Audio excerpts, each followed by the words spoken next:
Also, this is the second time I have seen one of Supermassive's games. Let's see, I did Until Dawn, and I'm now doing the Quarry. All that's left is the 3 Anthology games. Wait, what? You're telling me the 4th one is coming out in November? Aw, shit. You know, back when I posted the Quarry Sins video back in September, I only used the idea of me seeing the devil in me as a joke. I didn't think I was going to be the first Sins YouTuber to send the devil in me. I honestly expected Darkin of all people to get to this before I did. Here we have another choice-based game that tries to trick you into making the wrong decision. Well, the joke's on the devs. I saved everyone in my playthrough, even the dog. The name The Devil in Me feels like it came from the writers masturbating with the blinds closed to devil porn on their laptops. I am fully convinced that Supermassive Games are not only repeating Telltale's mistakes, but is also trying to become them. They're even lying to us in the opening scene by saying every choice will have a consequence. Also, why does it take Supermassive Games a year to make each episode for Dark Pictures games? Almost all the gameplay is completely untouched from game to game. Really all they're doing is having the actors record their lines, then doing the motion capture. Since The Devil in Me is the final episode for Season 1 of the Dark Pictures Anthology, and Season 2 will have 5 episodes, that means we're going to have 5 more Dark Pictures games that plays almost exactly the same. Marie and Jeff are guests at this hotel, and H.H. Holmes already knows they're here. These two have no reason to hide from him. Also, video game cliche number 27, if the game is not based around stealth, then you can bet your ass there's going to be some stealth segments somewhere in the game. Quick time events. This game gives you an Xbox D-pad icon, even if you're using a keyboard and mouse. You can't sneak up on me, Mr. Holmes. Hello, my What are dear. you doing in here? This is why Marie should have locked the bathroom door, otherwise this happens. Just like in the other Dark Pictures games, the people you control in the prologue dies. You don't seem to understand.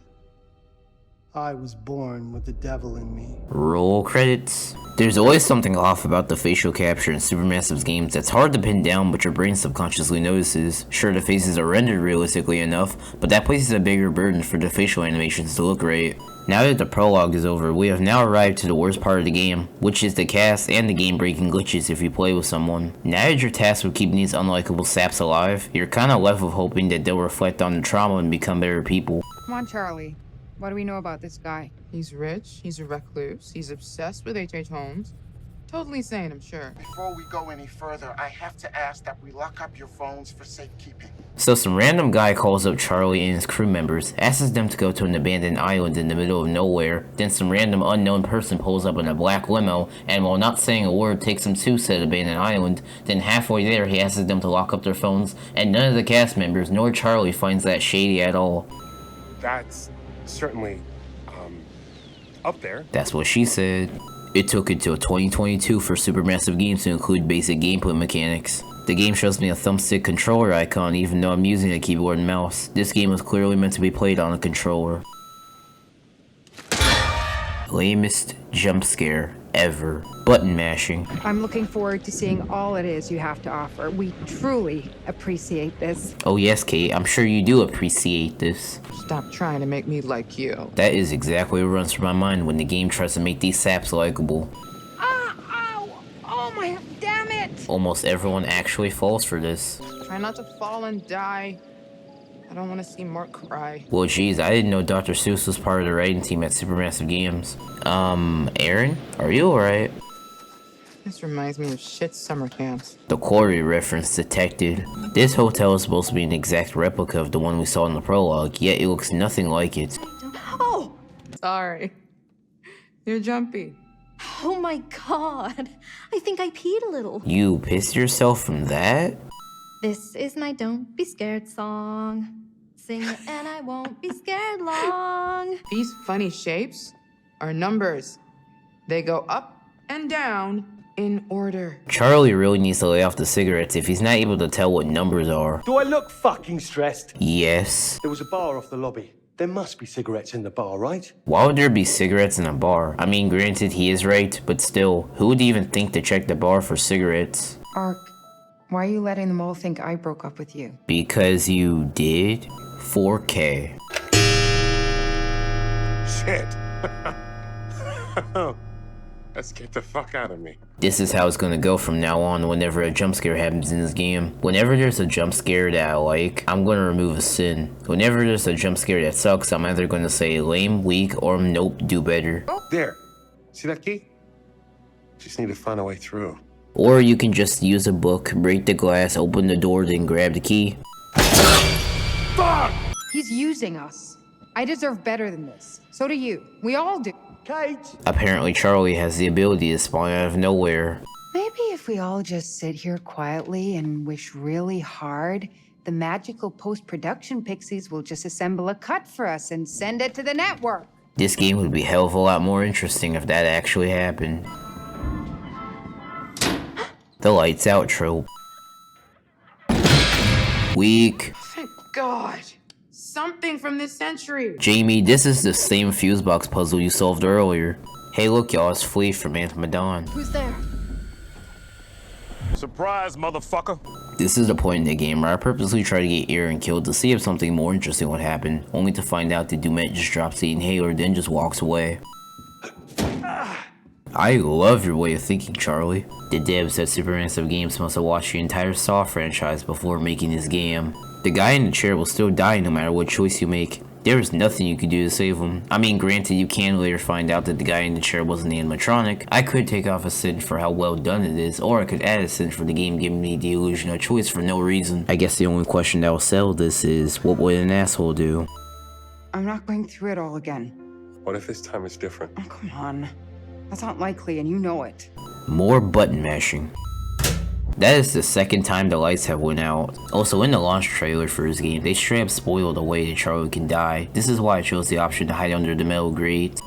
I wonder where he sources the parts. It would only be fair at this stage to offer up a little hint to even the odds. If you chose the no option, the creator interrupts the pacing of the game for no reason. So instead of just opening the closet door to, you know, kill her, he just waits for her to come out the closet. The game tries to trick you into thinking Kate can actually die here. Since I chose the option to kill Kate, that only left me with a disappointed look on my face when I found out that she still gets saved by Mark.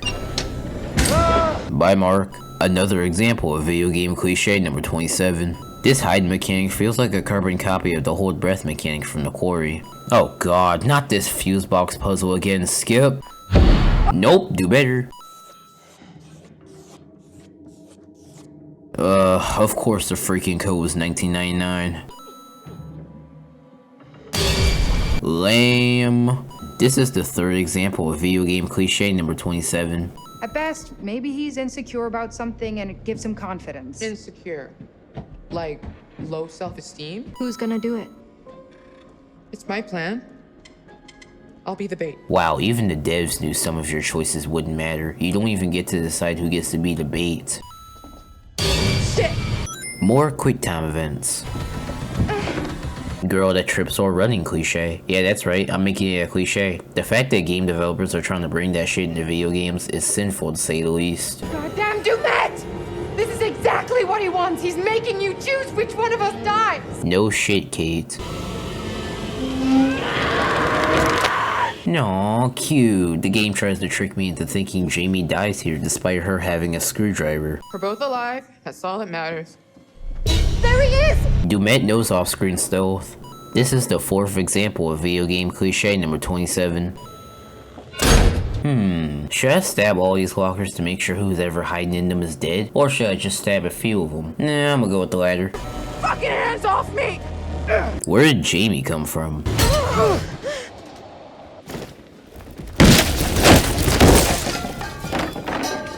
Dumet survives this. Wait, what the hell is going on here?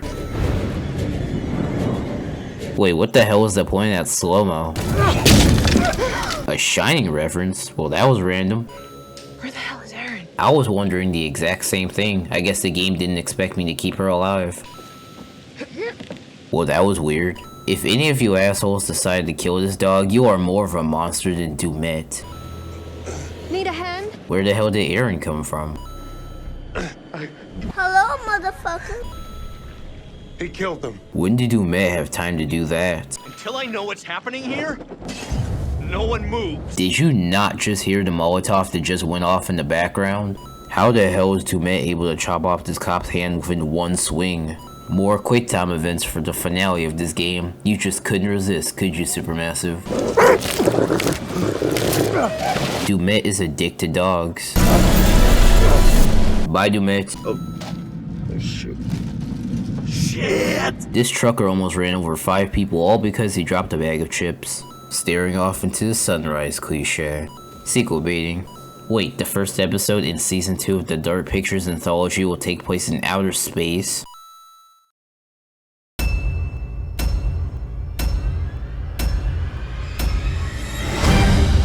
I was born with the devil in me.